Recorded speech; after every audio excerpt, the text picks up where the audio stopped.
Good evening. I'd like to call the meeting to order at 6:31.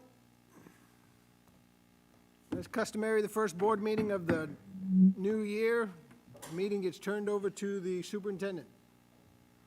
Thank you. At this time, we will, if you look at the agenda, we have 3 elections, and then we have assignments. So we would start with the election of the board director's chairperson, and the floor is open for nominations. I nominate Tony Bagley for the director chairperson. I second. Are we supposed to do that? Yeah.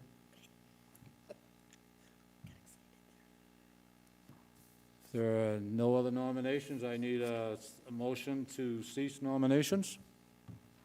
So moved. I need a second. Second. So the motion is to nominate Tony Bagley for the chairperson. All those in favor? Don't we Oh, need to oh. vote? Don't we need to vote on the cease nominations? A vote to cease nominations? So moved. Any discussion? I would like it to say Anthony Bagley. I second that. I'm sorry, I missed it. Sorry. Anthony versus Tony? Please. Okay. Vote was unanimous to cease nominations. The motion is now to nominate Anthony Bagley for the chairperson of the school board from, remember, he gets to assign committees later, for 2022, 2023. All those in favor? Opposed? Noted. 4-1-0. Tony is in opposition. At this time, we would now open up the floor for nominations for the vice chairperson.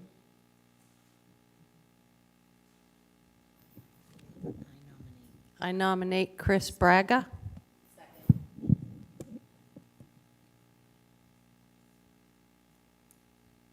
Any other nominations? I make a motion to motion cease. to cease nominations. So moved. Second. I would like the motion to state Christina Braga. That was my next move right there. You took my glory. Sorry. All those in favor of to cease nominations? Unanimous. Motion on the floor is now to nominate Christina Braga for vice chairperson for the 22-23 school year. All those in favor? Opposed? Abstain? I'll abstain.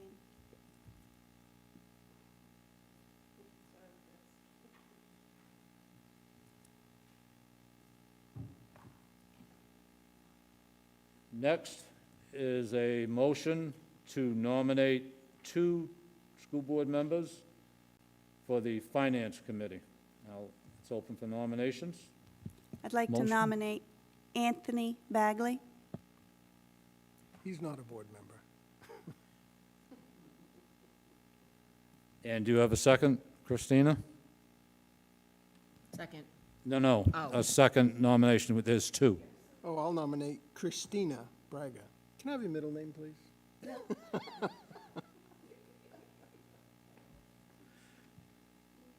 A second? Second. Okay. Any other nominations? We have Anthony Bagley and Christina Braga. Cease nominations.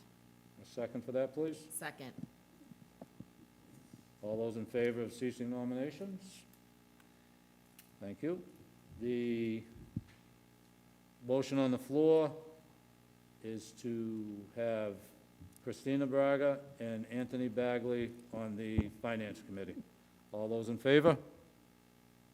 Opposed? Abstain? Thank you. Motion carries. Your chairperson is, I'm always going to know him as Tony, is Tony. And at this time, he will take over for the committee assignments. So are all our committees full? Currently, I'll give you the current. Go ahead. The finance now is yourself and Christina. Right. Policy currently serving is Christina and Ruth. Okay. Building, grounds, and transportation, I have Tony and Denise. Negotiations, Tony and Denise. Curriculum is Chris. Dropout, we've never assigned. Waldo County Tech Center is Denise, and at large is Clint Dakin. And the Main Ocean School is Christina. So does anybody, do you all wish to remain in your same committees, or do you wish to try something different? I'd like to stay where I am, if possible. Oh, well. Would you like one on Thursday nights? Tuesday night. No, Thursday nights. This- Oh, they've moved it to Tuesday? Out to the tech center? Oh, Because I'm sure Miss Dakin would love to get rid of the tech center. Once a month. Can we have 3 of us? no, we can only have Two. two. None of our committees are allowed to have more than two because it would then be a quorum. Can we have a second on curriculum? Yes, we can have two on every, yes. So we're It- gonna- Doesn't happen very often. Doesn't happen very often, but maybe it will. so we're adding Wendy to the curriculum committee? You'd have to ask Wendy.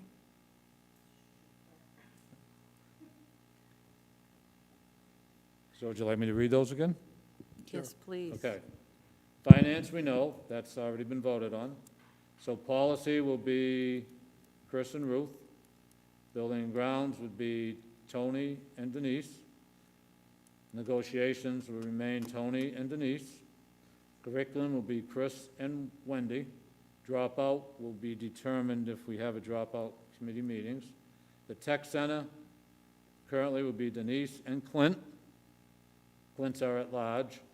And then the Main Ocean School, which we have a member on the Board of Trustees, is Chris. And those do not require action. Motion, no.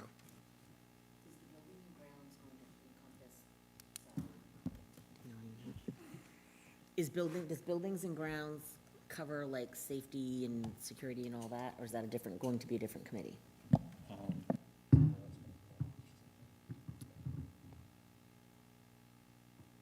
It will, but it also may end up being a separate ad hoc committee.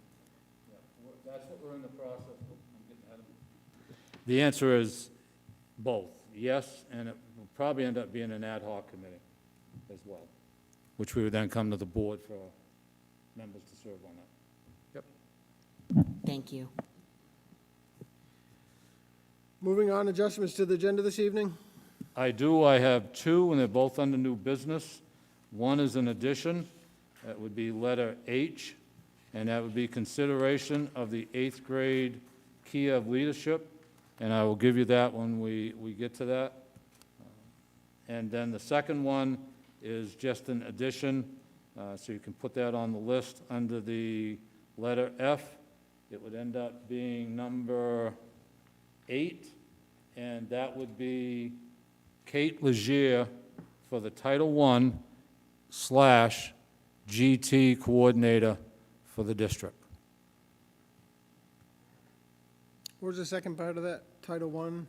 GT, coordinator for the district. Gotcha. Yeah, we're going to start moving that into the district again. Motion to accept the board meeting agenda as adjusted. So moved. Second, All those in favor? Thank you. Any recognitions this evening? No. Consideration of the board meeting minutes, July 12th, 2022. Meeting canceled due to light board attendance, so why is that even in there? Never mind with A. Regular board meeting minutes of June 28th, 2022. So moved. second, Any changes, corrections, omissions? Seeing none, all those in favor? Consent agenda, we have nothing. Presentation of the ESEA application from Brenda Holwiger. Hello. Welcome, Brenda. The green. So I just talk. Sorry, this is a little different for me. Yes, I'm Brenda Hallwager. I've been doing Title I coordinator for a couple years. I just wanted to let everyone be aware of what Title I includes. We have actually 5 staff employees that are under Title I, 2 full-time teachers, well, 1 full-time teacher, and then Katie Legier that's coming on will be a .8 position, and 2 ed techs, and then I'm part-time. We fund professional development. There's a lot of different professional development programs that we support. In fact, there's one that's coming up doing an ELA review. We mainly work with and support at-risk students. Summer school this year was supported by an ESEA carryover money, and we also try to do family engagement programs throughout the year. In 2019-20, we became a school-wide program, which has allowed us to be much more flexible in working with students. And instead of having a targeted group of kids that we work with, we now can work with anyone in the building. So it makes it very much more flexible for us, and I think it helps with working with classroom teachers too.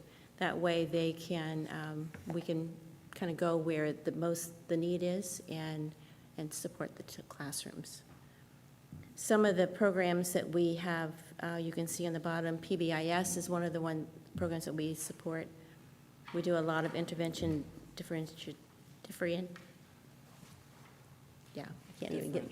can't even get my words around it. Ready Reading, Ready Math are programs that we support, and also their training. And of course, like I just said, there's an ELA curriculum committee that's coming up that we're doing a review of. So any questions? I know that was a very brief overview. We have a budget of about $298,000, and I write the application that goes to the state to get those funds. How many children did you have in the summer program this year? We slotted 60.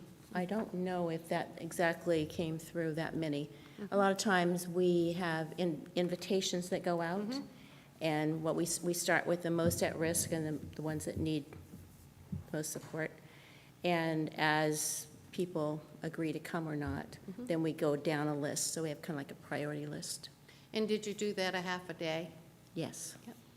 And did you think that in the past we had gone longer? Do you think the half a day worked out well?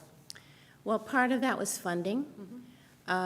Even earlier when we did a longer day, the morning was academics, and the afternoon was other programs, field trips, that type of thing. The monies that were available this year were carryover money that ESEA had, and I had to apply to get that money. So the application was for a certain number of teachers and ed techs to support that program.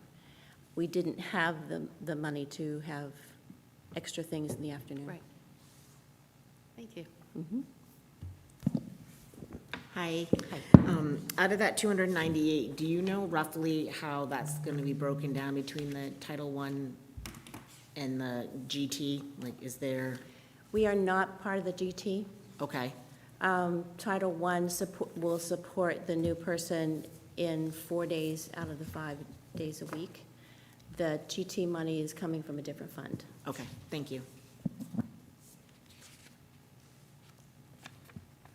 Just a follow-up question, Brenda. Does that Title I funding expand into the middle and the high school, or? So currently, we stay, it's pretty much K-5. K-5? We support programs, PD and so on, can be supported throughout the district. Okay. Thank you. Anyone else? Thank you.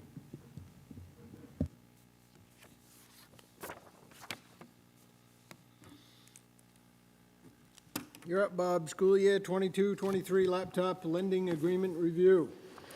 In your packet, you should have had two documents. One's the letter that starts out, "Dear parents, guardians, this is an information pack letter." And the other document is our technology equipment usage contract.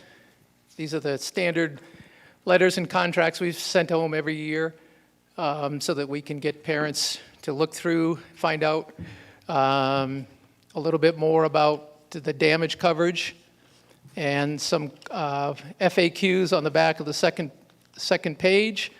The only change that from the documents you've seen in the past is the date, September 2022.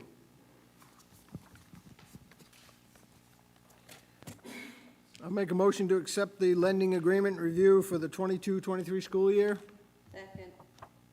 Any discussion? Seeing none, all those in favor? Thank you. Thank you, Bob. Moving on to Kiev Leadership School, Mr. Toothaker. Good evening. I'm here to speak to the newly added item H under new business for our 8th grade trip to Kiev, September 14th, 15th, and 16th. It is a long-standing relationship between Searsport Middle School and the Kiev Leadership School that's been on kind of a hiatus in the past couple of years with COVID. We're ready to jump back into that experience. Just to speak to kind of what the goals and the program looks like for our students. It's an experiential learning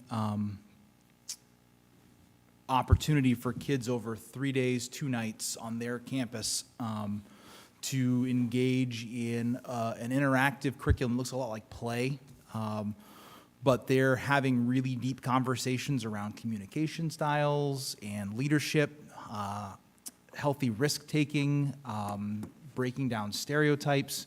And it really, I've been working with it for 16 going on 17 years now. It's really amazing to watch this opportunity for kids as they get there and they begin the days as they get off the bus with low risk, high engagement activities all the way to the last day that they're there where their kids are climbing 50-foot walls with the team pulling them back and talking.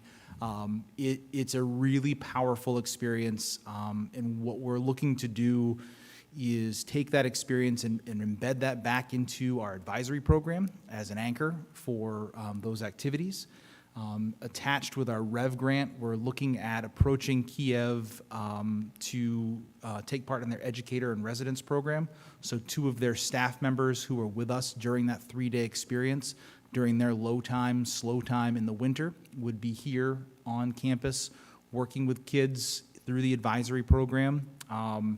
And also with some of the activities we've got attached to our experiential Rev grant. We're hoping to make this and continue making this not just a singular event in September, but a carryover event. So kids are working with this kind of curriculum throughout the entirety of the year, getting them ready to exit middle school and enter high school. So questions on Kiev? It's one of the best programs that we send our children to. I don't know if my husband would say that since he was a chaperone at one time. I know he was.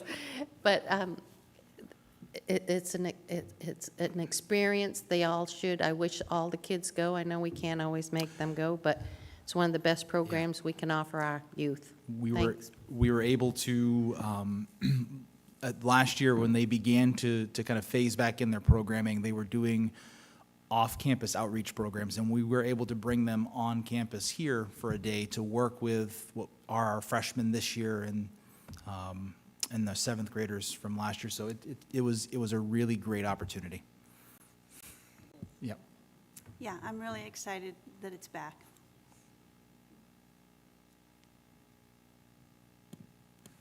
Thank you, Josh. Anybody from the public wish to address the board? No, it's on another item, agenda. Report for the superintendent. I do. I have a few, I do. I have a few items, and then open up to questions. We haven't met for a while. We, as administrators, have been meeting over the last 2 days, planning our opening, and then on Monday, before we started, finally, the CDC has come out with recommendations, which I have made copies for all of you. Another POS? I'm going to get to that in just a second. This is a 15-page document, so I'm going to capture it in really in two areas. One is, if you look on page 1, I highlighted it, based on the COVID-19 community levels. That is what we have been operating on since probably March. Waldo County continues to remain low. And then on the second page, I highlighted 2 words, normal operations. So we are coming back to school.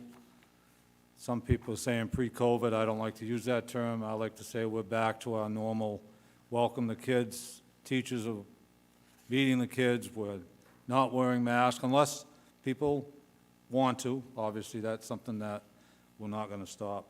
But this is the document that the CDC is basically saying, let the schools run their schools, and that's what we're doing. So that's a report that you can look at. It's online, but I wanted to print it out for you as well. I guess the points that I wanted to bring out on that is those 2 that I highlighted.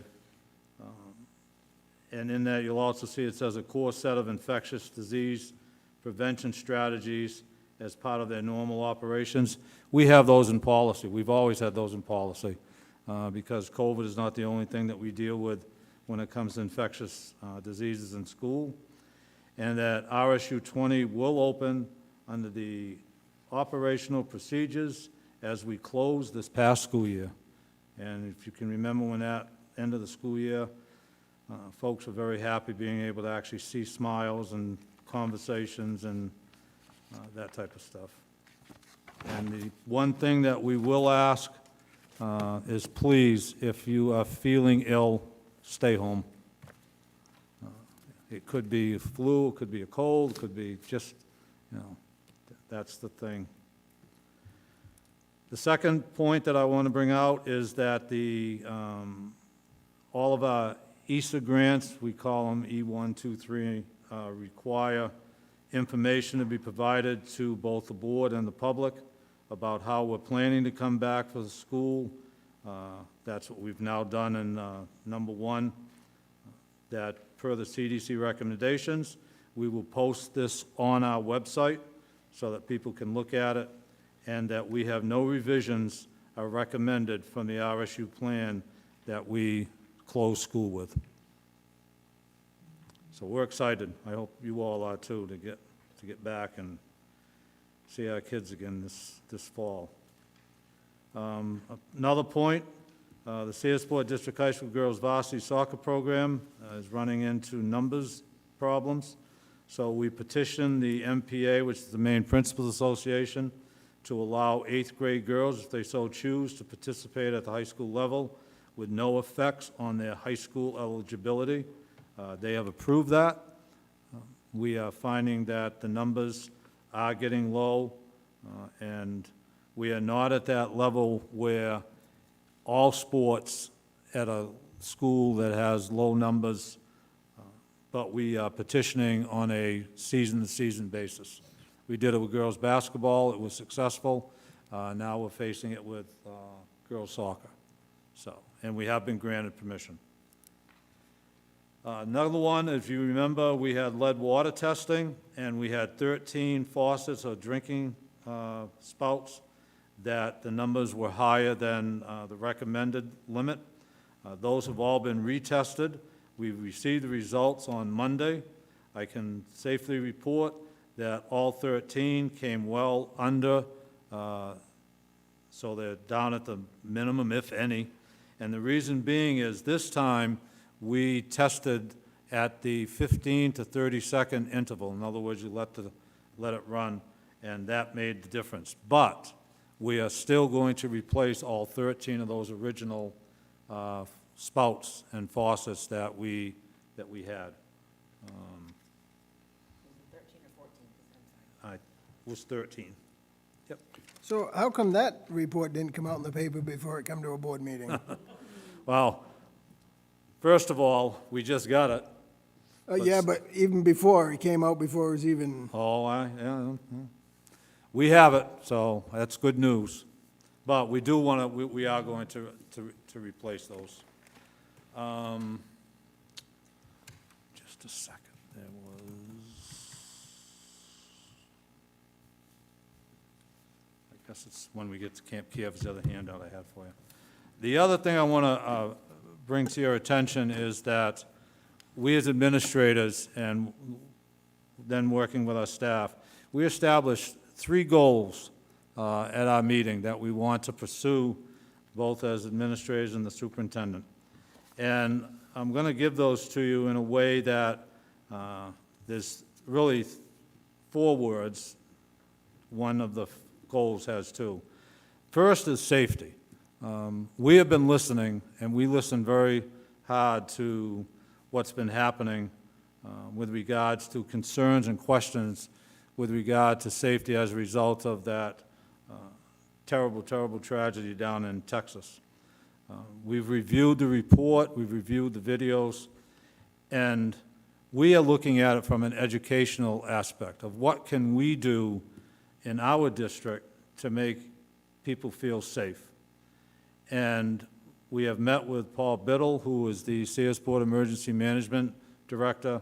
We have met with Dale Rowley, who's the Waldo County Emergency Management Director. And we are looking at the safety, not new, but we looked at what we currently have and coming up with a common language and some items that need to be taken care of. Just as a preview, one is that all doors have to be locked, not need to be, but they have to be locked, so that if there is a lockdown put in place, those doors simply are closed and they're already locked. Nobody has to fiddle with keys or anything like that. We also looked at, we had law enforcement do a walkthrough. We are going to be looking at hopefully over the next 1 to 2 years, because it's not going to be an easy solution, but some of our doors open outward, some of our doors open inward. So we're going to get those all to be ones that open inward, so that we can then put types of support underneath the doors or magnets so that those doors are secured. And some of the glasses also we're looking at. So, we're hearing it, we're working on it. We are actually on the first day that we have staff, after they have their teacher day, Mr. Biddle is actually going to do a PowerPoint that will talk about some of the issues that have been looked at when it comes to school shootings, which is something that, you wish you don't have to do, but the reality is you do. And we're going to do that. And then we're actually going to do a drill with our staff so that they're used to assessing their room and closing that door as soon as they hear the first lockdown come over the intercom. And then we're going to work with our students during the first few weeks of school to prepare them. And we're going to let the parents know that it will be a drill so that they know that not just fire drills are going on, but we are doing lockdown drills. And then the other is that Paul, on the 22nd, which it's 22nd or 23rd, our next board meeting, will be here to talk with the school board. So if you have questions, you can ask him directly. We feel good about what we're doing and what we've looked at. We have the commitment from our emergency management groups. Law enforcement will be involved. So we are taking the steps, and we have been listening. I have 2 other things, and I'll open up for questions on any of my points. The second word we are talking about is engagement. We have engagement, but we're going to start looking at the engagement of the student as the whole student. I guess that's the term that we really want to look at. It's ironic that I talked with an individual who's getting into education and asked why hadn't they gotten into education earlier, and they said that their school down there designed kids to go to a technical, which I totally support, as you know, as former director of the tech center, college, and not to look at different things. And that's what we as administrators are starting to say is we need to open up to a lot more engagement of having, you know, maybe we have individuals from business come in, or maybe we look at, you know, like the Rev Grant, the outdoor aspect. That to me is the whole child, and that's what we are going to look for.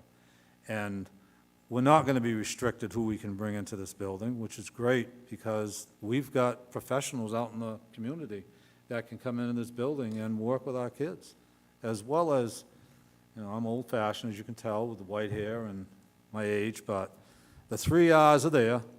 But you know what? It's so different in today's society. And kids can get access to information quicker than they have ever before, and we need to take advantage of that type of stuff. So that's what we're looking at. That's the engagement. And the last one is community relations. You know, we have a great school district. We have great staff. We have a great board. We have support staff. Our kids go to schools that when they graduate. We need to make sure that the community knows that, number one, especially, I mean, think about it, athletically. State championships in spring sports, what, 6 years in a row now, between baseball and softball? Little school, like Searsport District High School, and track, and a state pole vaulting champion. Yeah. So we want the community involved, we want community relations. We're going to start out with an open house on our first day of school, where the buildings will be open. You won't have to stand outside and just eat a hot dog. So that's what we're looking at as an administrative team. I wanted to bring that to the board, and we're planning our opening around those 3 items, and that's my report after a long summer. So I have a quick question. You sparked my interest with a comment of the individual you were speaking to, is that they individualized, it sounds like they did what, when I was in school, I knew what path I wanted to take, so I had a different path versus grouping everybody into one. You all got to take the same thing, because we can't say that you're going this way, because that might hurt somebody's feelings over here that they're only going this way.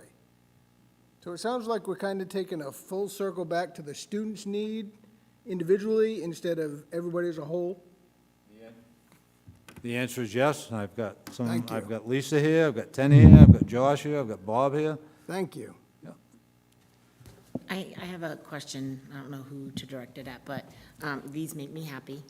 And I noticed that some of the teachers have sent like, hey, welcome to the school, blah, blah, and you know what the kind of wish list is for the class, but during the community part, if there's general ideas for the school, like, I don't know, bulletin boards or curtains or whatever, something, I mean, is that something that you guys can compile a list of? I mean, everyone does, you know, most of us anyway, send like wipes and tissues and pencils and all that, but is there like general school stuff that may not be particular to a classroom that the school is interested in? I'm just wondering if that would be a way to start that. I know open house on the 29th. You think I really need that? I was going to be nice. I know that at Searsport Elementary School on the 29th, when we have open house, there's a subcommittee that we've been planning that will have a lot of different opportunities for parents and community representatives to have booths there for parents and community folks to get in ways that they can get involved as a family. Girl Scouts, Boy Scouts, the libraries. We're reaching out to all kinds of different entities to welcome them to our school and make connections. I think that's important for us to be making community connections in various ways. So this is just one step towards that. And so I hadn't even thought of that, Ruth, of just general, common area needs that we haven't had in the budget. So that will give Lisa and me an opportunity to think about that. And don't forget to include Mrs. Eastman. Like, I know, like, when I clean out my closets, I bring Right. stuff, but like, a lot of other parents may not know that. So if they know that there's a mechanism to, if their husbands have shirt and ties that they don't need anymore, and you've got high school seniors that are practicing for job interviews, or, stuff like that, like, is there, a place so that the stuff doesn't get dumped at Goodwill and they have to pay for it? There could be stuff here. Absolutely. Just a thought. Great idea. Thank you. Just add one point to that. Before March 20th, whenever it was, 2020 hit, I can remember when school was first open, we had community members bringing in boxes, and it's almost became like, you can't go into the school, so they stopped bringing the stuff. So, I think you're right, because when we did the cookout, we asked them to bring supplies if they wanted to, or a dish to share. And administrators did a lot of the cooking on the grill, because we brought those in. Maybe we could put a notice, and maybe you could also involve the town managers, where there's two, and the selectmen, maybe a note, and that they could put it on their news feed, because they both have news feeds, and that way they might want to bring that as well when they come. My one question that, with these volunteers, as we go, as we know, have we contacted our local police department so that they're on board to do the background checks for us on volunteers or on that are any? into the school? I'm sorry. I'm assuming if we're going to use community members, that they're going to fill out the proper paperwork. Yes, we have and- policies for that, and the answer is they have to have a background check. Right, but I'm saying that usually the local police department they can't do those? The Oh, state police. yep. State police. They usually are on board with us for the Yep. school day, yep. Might make it simpler and they can get in quicker. Your point of contact with the state police normally? We send it into Jane sends it into the Augusta. address that they have us. Yeah, it's all done electronically. Yep. I And just then want they to, have the fingerprinting as well. I just want to add that I can't think of any better goals than these three that you guys have developed. And they play well with one another. I see a strong connection between engagement and safety also.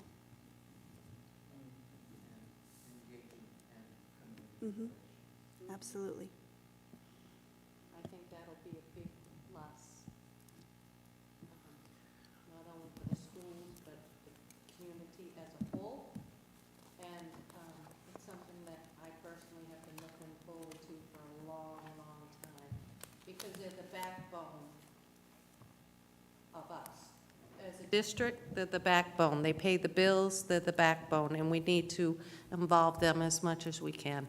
It's a partnership. Exactly. And I'm assuming that you guys all have these fancy, great ideas in your head, and I'm thinking, like, we have a pretty big senior population in this area, and sometimes folks, when they retire, it's good for a year or two, and then it's loss of purpose, right? And as we all know, we have a lot of kiddos who are missing one or two parents, or being raised by grandparents, or in and out of foster care, so any way we can pull in some of our seniors to help, let's do it. I I have a question about giving back to the community, where we're involving the community. And I think I've talked to you about this, about maybe having, because the seniors have to do community service, correct?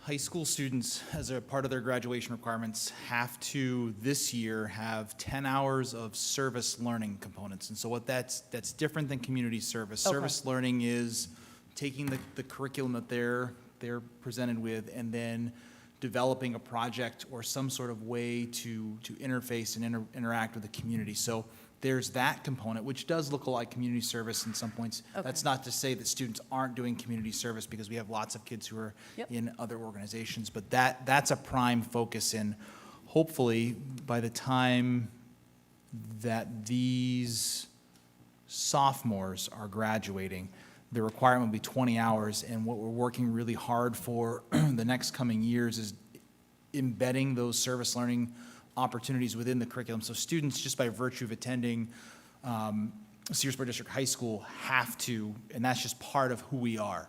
It just becomes how we learn by interfacing with the community, so. Well, I just thought, because, I mean, every year it just seems to get harder and harder for our seniors. And my sister-in-law did this thing, and I don't know how we could incorporate this, but I just thought it would be a good idea. My sister-in-law put a refrigerator outside of her driveway, and she made stuff daily. And she'd put it in there, and it was just, like, seniors could just come and grab a meal. It was like dessert. I just thought it would be a good opportunity for the high school, or maybe just the seniors, to be able to give back, especially this winter when propane is skyrocketed and food is skyrocketed and our elderly live on a fixed income. It teaches them how to cook, and we can kind of give back to the community, whether we can put a fridge like by the town hall. It's something just so they can pull up and not be embarrassed. They pull up, they take what they need, or they take what they, you know, it's a meal.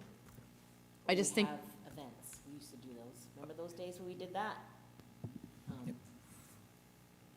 Hosting it at the school. I know last year, Dr. Wade's English class did a lot of work at the library in the community gardens there, that's now paying dividends by that free share piece. But they were down there every couple of days working the tomatoes and the other vegetables they had there too. So that was part of her high school English course. So I mean, that was just a thought. I just thought, I mean, especially this year, just where everything's so crazy, I'm just really worried about our seniors in our community this year. And I just, you know, I think we're giving back, and just a thought.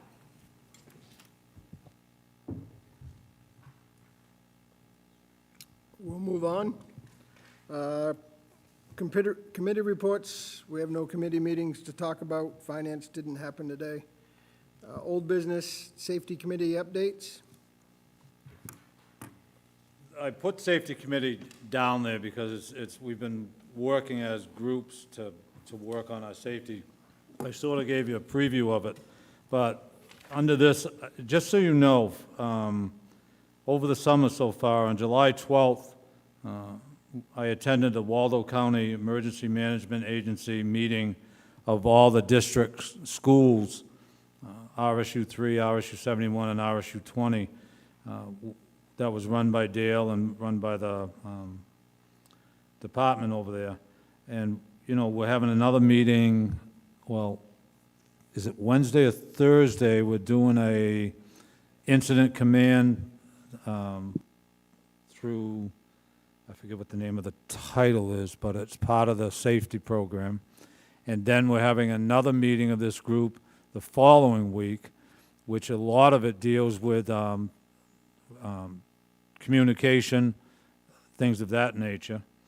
And then on July 14th, just going back to what we've been doing, we as administrators met for the second time with Paul and Dale, looking at specifically our schools, and that was preceded by a July 7th walkthrough by law enforcement as well as emergency management folks.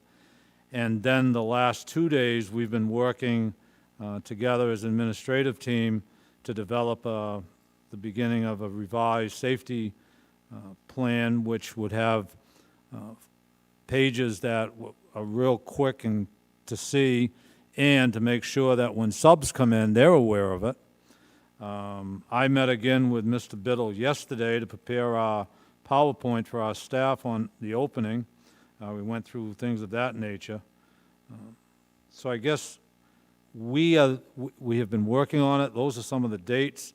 The drills are going to be planned, communication with the board, like I said, next board meeting, communication with the parents. I guess some folks will say, well, why'd you wait to do it now? Well, just so you know, before everything hit back in 2020, we had actually had meetings set up, and then everything sort of went out the window. Well, we've been working to get those back, and we will do the safety aspect of what we need to do to keep our kids and staff safe in our schools.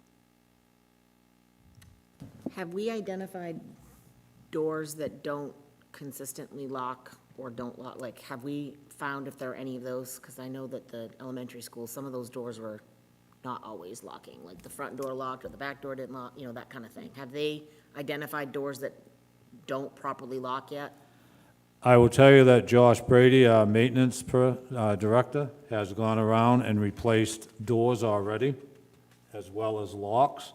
When we do our drill, that's one of the things that we're going to be checking, so that teachers know that they're behind a locked door and that you can't make access by wiggling it. We're also having our SRO, as well as administrators, looking at doing a daily scheduled check of outside doors to make sure they're locked, they're not propped, they're not weak, they can't be wiggled. We've looked at all those, and we're taking what was found in the report that came out of Texas from the educational, and there were 3 items: doors, communication, and being prepared. And not to just take it as, it's just another lockdown. We're not looking at the aspect of what law enforcement did or didn't do. We need to look at what we as educators can do to make sure we protect, because we're the first line, we're the first responders. We truly are. And our responsibility is our kids and each other. Is there a thought to having administrators and staff that work in the building have, I know it's a pain, but when stuff goes down, having those visible so that when things are getting crazy, it's hard, like in my line of work, it's hard knowing we're plain closed, like who's one of us and who's not. We've talked about IDs and things of that nature. Yeah, the answer is yes. How close are we to getting those? We have to plan on how we're going to have those pictures taken and what's going to be the tag and how the identification will be. I mean, I'll tell you, we were talking the other day, and I said going into a medical center, I saw that not only did the doctors have their thing, but they also had a badge over here that said doctor on it, and it had some type of symbol on it. And then the nurse came in and had the same thing, and then the med tech and the same thing, and the secretary. Those are the things that we are looking at to make sure that we can do that as well, and we do it right. Can I ask I'm sure this is going to be a touchy question, but have we ever thought about maybe arming some of our teachers? Well, I know that they're doing it in some schools, that's why I'm asking.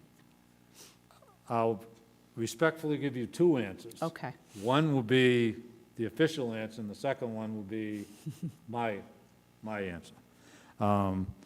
That would require changes in statutes and laws. Okay. The second thing is, I as a superintendent do not support having that unless Firearms. there's certain training that takes place.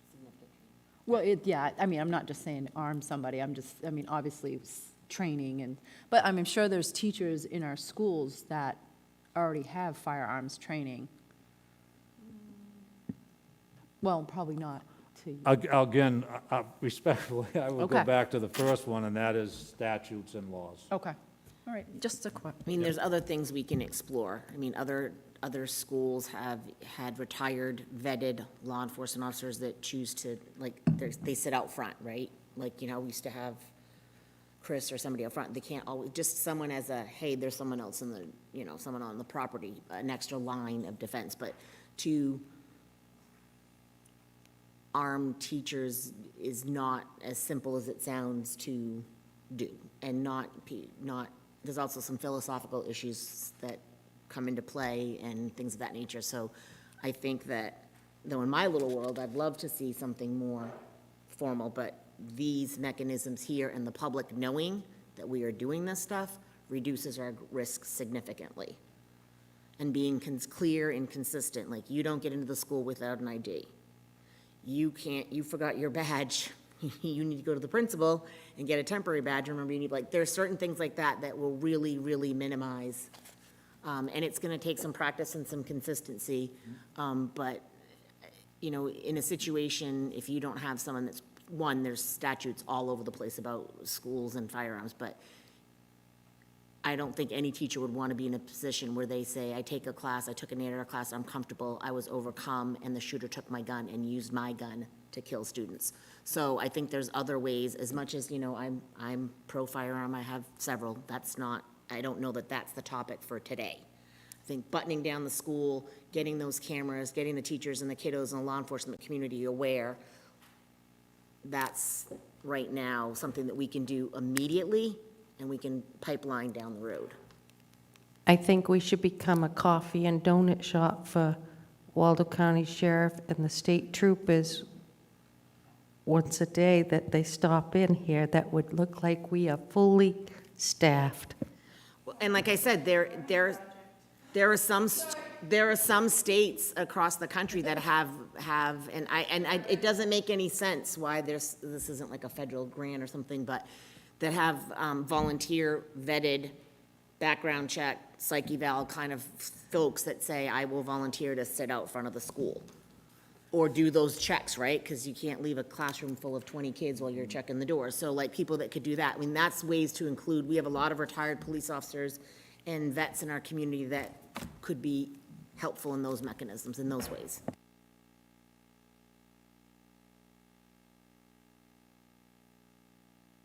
Moving on, follow-up to handout on 628, community-oriented policy, yeah. Wowza. Let's try this again.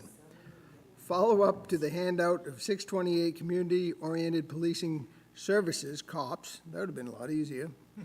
School safety report, 10 points from 2020.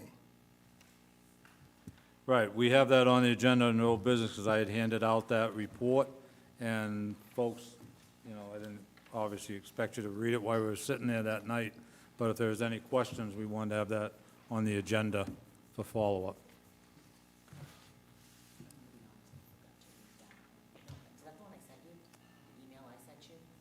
That was one that Chris had brought up, and then I copied it so that everybody saw what it was. Yep. We can keep that on the agenda if folks want that. Yep. I'll resend it just in case.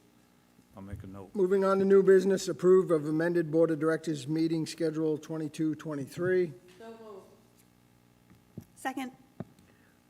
I just want to make it known that probably December 13th will probably be superintendent's evaluation.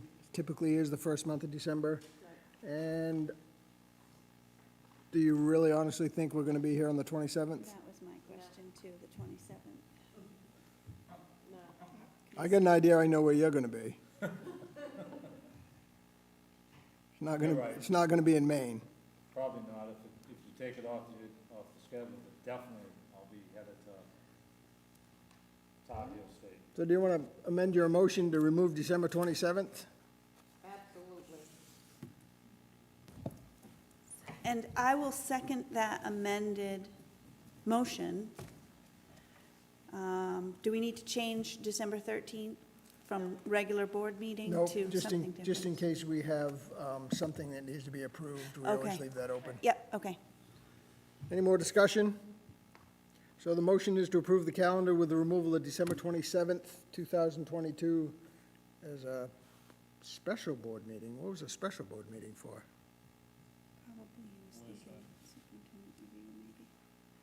It just says December 27th was a special board meeting. Oh, It'd be darn special 2 days after Christmas. that should be off there. Okay. So all those in favor? Thank you. Consideration approval of contracted services of school physician. I believe there was in your packet. So moved. With the Stockton Health Fund, correct? Denise made the motion. Accept it. Anybody want to second it? Second. Any discussion? Is this something we do every year? Yes. I just don't remember it. Yes. Okay, thank you. All those in favor? Thank you. I'm assuming nobody objected or abstained.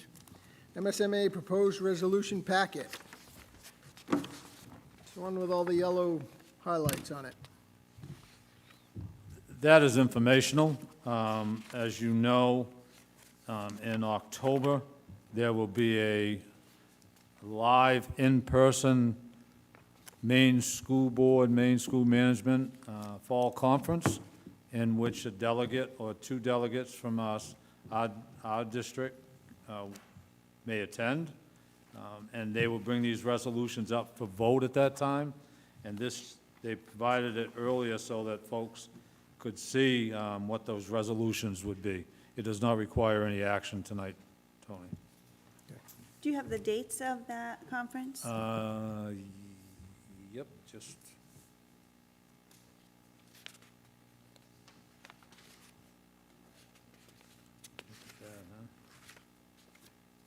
It's October 27th and 28th.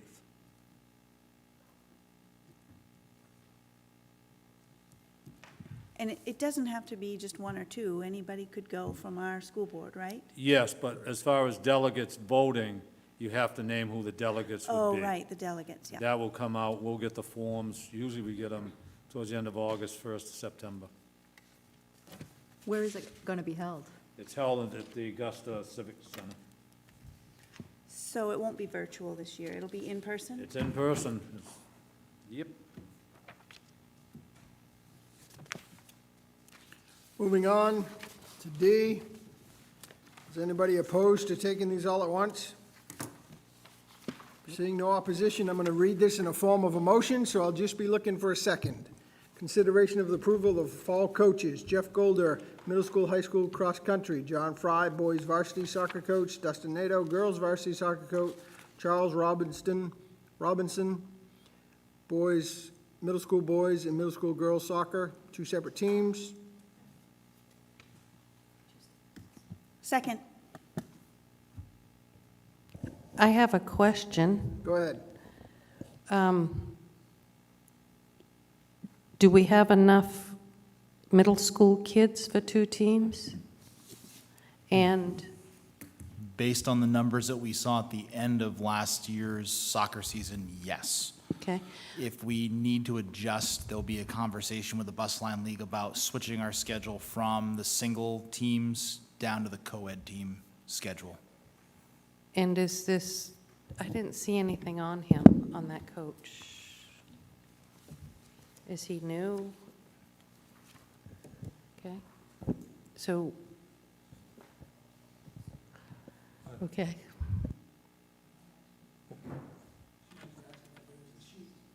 If there was a sheet for Should the have been one coach. sent can- down. No, the answer is no, we do not have a sheet. Should have been one sent down. I can provide one for the board as a follow-up. Fingerprinted, qualified. Oh, Yeah, I know. Doesn't meet all that requirements. Right. I'll figure out why that didn't happen. At first, I thought it might be RJ's real name, since we're using real names tonight. It's been Charles the whole time. Don't ask me what RJ Well, stands for. until I looked at until I looked at E, I'm like, okay, that wasn't it. All those in favor?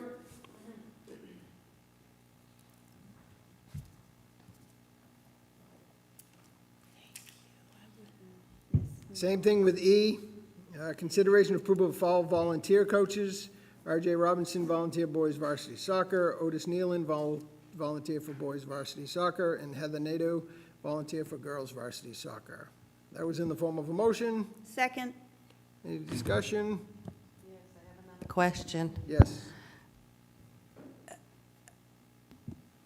With these volunteer coaches that are employees, are the volunteers going to be leaving school early? Their job comes first. If they need to leave for any reason, they can do what anybody else can by taking personal days or Okay, that's what I wanted. utilizing their time in advance notice. Okay, that's what I wanted to know. Thank you. Anyone else? All those in favor? Thank you. Anybody object to F as one? I have a question, but I don't know if it's a before or after question.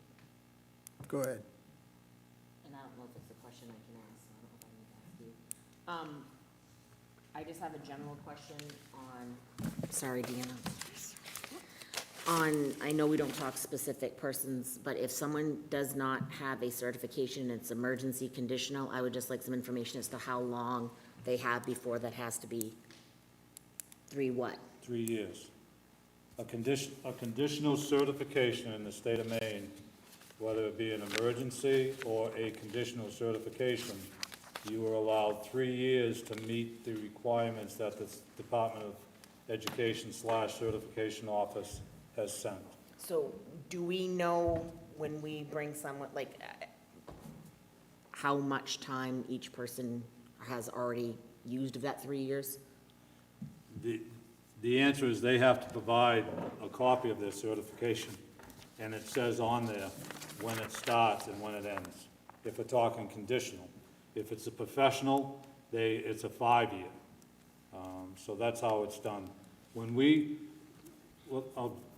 Before we get to these, because I'll talk about each, if you want, how we brought these names forward. When we do, especially during the summer, when the authority is provided that the superintendent can offer a contract and hire them, and I want to address that as well in a second. We get the applicants, we establish an interview committee. The interview committee then looks at those applicants and reviews them, and we set questions up, and then we bring in those that we feel meet our requirements. But we really look at, especially the administrative aspect of, are they certified? Are they fingerprinted? Do they have the background check done? Because you don't want to bring somebody in and hire them and then turn away somebody that is certified, and then all of a sudden the state says, no, we can't certify you, because I, as superintendent, cannot offer a position unless they have certification. So that has to be done beforehand. And then after we have selected our top candidate, we then do reference checks. And if you're finding that over the last couple of years, more individuals are moving to the state of Maine from out of state. So we then have to make sure that we check with those references, which we do. We have a couple here that have come from out of state that we checked on their references. And then those candidates, after the reference check, then have to have a second interview with me. And I will check on some other information. And then I will then offer them the position. And it's not uncommon for the second interview to actually have the administrator of the building involved as well. So it's not something that we take lightly at all. We really are thorough in checking what their credentials are.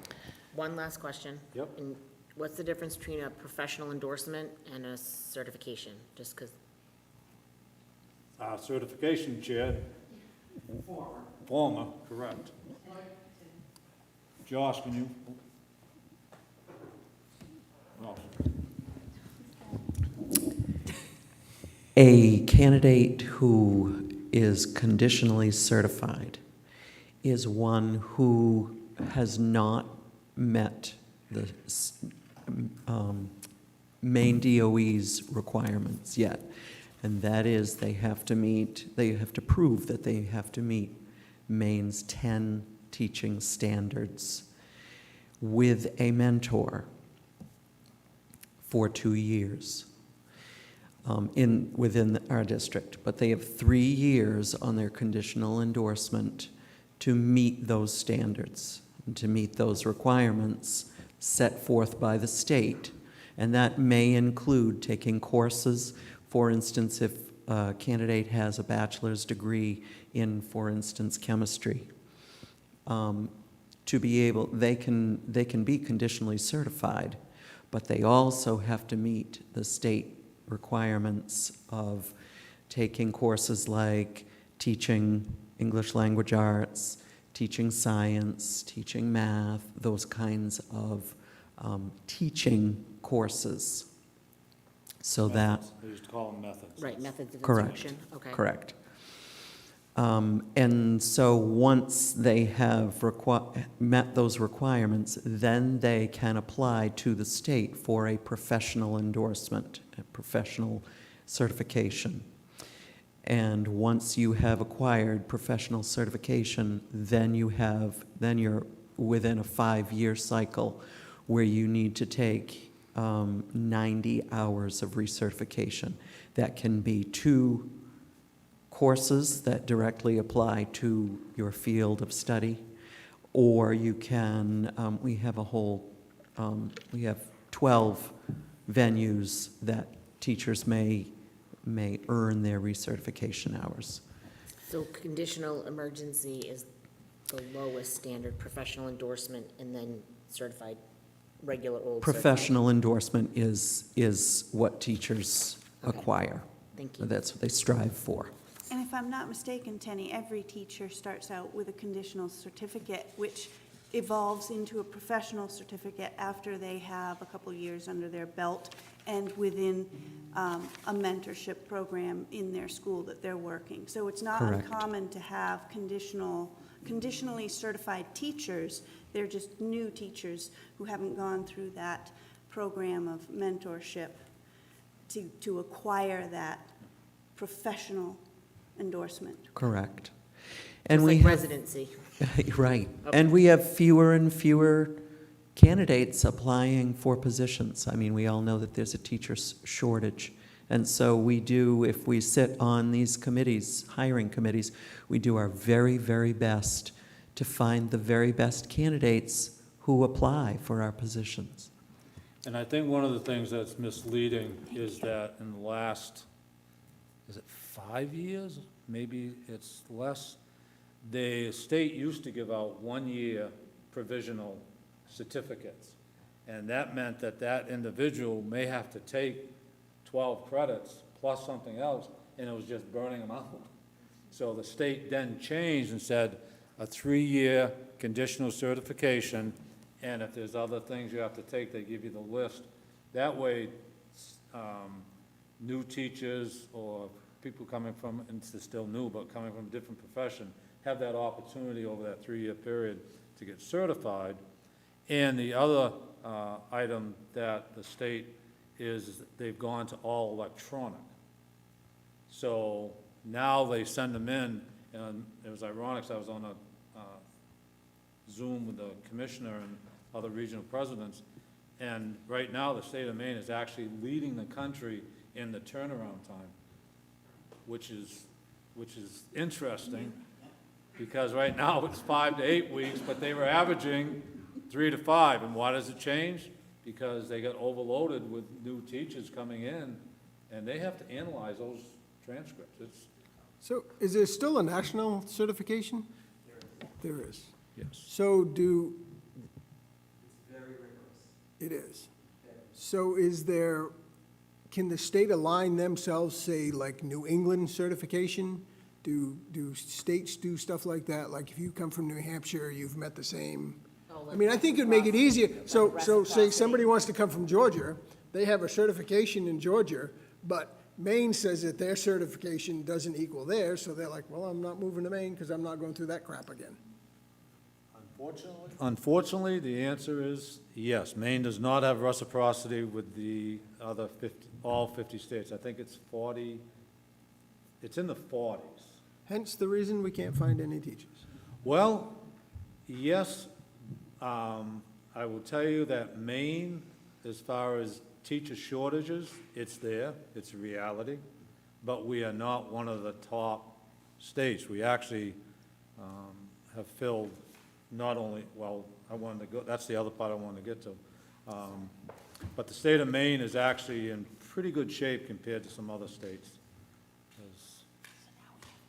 But it's a national crisis. It is a national crisis. Okay, so I'm going to read this in the form of a motion. We're on F, notification of new hires. Lisa Hart, Dean of Students at Searsport Elementary.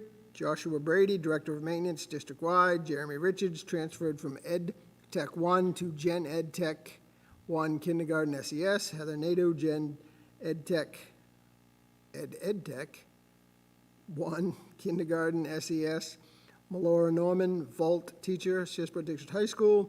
Michelle Shepard, Grade 3 Teacher, SES. And Donald Douglas, Bus Driver, part-time as needed. And Katie Legier. You told us to put that under H.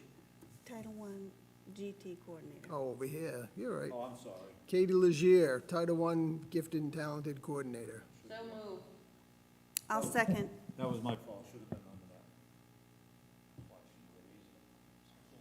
that. All those in favor? Thank you. G, Can I yep, go to one go ahead. thing, please?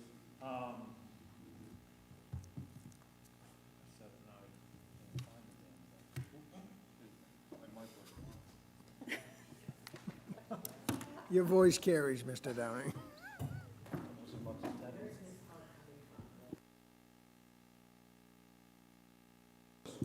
I want to go down this list, and I don't mean to take up more time, which I usually don't do, but this list, let me just go down it.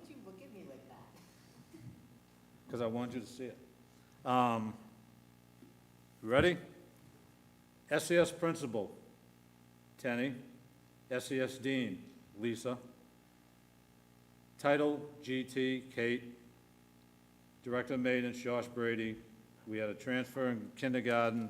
We had hired a new grade 1, a new grade 2, a new grade 3, a new grade 5, a transfer in 6, a transfer in 7-8, a transfer in high school ELA, plus a vacancy which we filled, a vacancy in Vault which we filled, a vacancy in SPED 6-8 which we filled, a vacancy in life skills in the middle school which was a transfer, a SPED middle school vacancy, a SPED elementary school vacancy.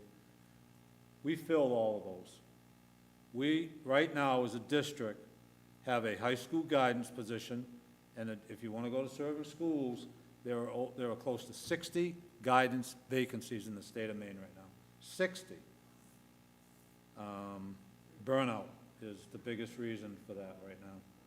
We also are looking for a school psychologist, which is, again, not within the classroom, but there it is. A BCBA, which is behavioral consultant. The REV coordinator, which we have applicants for, which again is, I don't want to say not a classroom, but it isn't a classroom, but still, it's an education. And then we have an ESL, which English is a second language, which we have a recent resignation, now we've got a person. So what I'm trying to say is that RSU 20 was very aggressive from the beginning, and we filled these positions. And that's kudos to our administrators and our staff who volunteer to be on those interview committees. So I want to publicly let folks know how hard we have worked this summer to fill our vacancies, so our kids have a teacher, a certified teacher, instructor within their classroom. So kudos to the staff. Taken all summer to do that. You didn't get much of a break. Thank you. Thank you, Tony, for letting me. Yeah, no problem. Moving on to G, second reader policy GBN-R1 FMLA language revision. It's in your packet, I believe it was in an email. Need a motion? I'll second that motion. Any discussion? Seeing none, all those in favor? Thank you. H, eighth grade Kiev leadership approval. I make a motion to approve the eighth grade leadership trip to Camp Kiev. And I'll second that. Is there any way we can make this like permanent, or do we have to do it every single year? Well, with the trip going overnight, the policy would say we have to bring it every Yep. year, you guys. Any discussion? All those in favor? Thank you. Date and time of next board meeting? Hey, it's right on your packet, August 23rd. Are we going to try to hold finance on the 23rd, Deanna? Ms. Blanchard? Would you like to try to do finance on the 23rd? Do you need signatures and stuff? So we're going to do finance the 23rd at 6 o'clock, central office? And policy is on the 22nd, is that correct? Yes. Yep. Buildings and grounds are Tuesday, the 16th. Yes. Wednesday, we have Mediation. Yep. at 5 o'clock. Yeah, because they're meeting early. Andrew, your group's meeting earlier than 5. We're meeting at 5.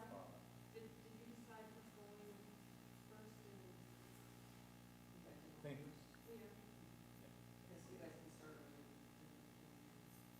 So what time are we? 5 o'clock, aren't we? I know you've got. Is it 5 or 5:30 for us?